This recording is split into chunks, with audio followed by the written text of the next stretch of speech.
Welcome to SN channel. కేంద్ర ప్రభుత్వం అప్పు 180 లక్షల కోట్లు. ఈ ఏడాది 15,27,700 కోట్లు పెరిగే ఛాన్స్.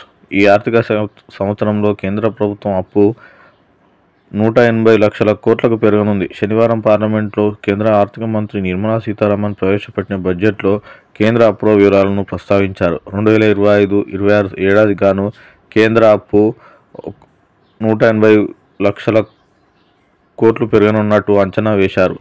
అందులో దేశీయ అప్పు 1,74 లక్షల కోట్లు, విదేశీ అప్పు 6,63,000 కోట్లుగా ఉంటుందని పేర్కొన్నారు. గత ఏడాది 2024-25 బడ్జెట్లో 165 లక్షల కోట్లు అప్పు చూపించింది కేంద్ర ప్రభుత్వం. అందులో దేశీయ అప్పు కింద 159 లక్షల కోట్లు కాగా విదేశీ అప్పు 6,18,000 కోట్లుగా వెల్లడించింది. అంటే ఏడాదికి 15,27,000 కోట్ల అప్పు పెరగనున్నట్టు కేంద్ర ప్రభుత్వం అంచనా వేసింది.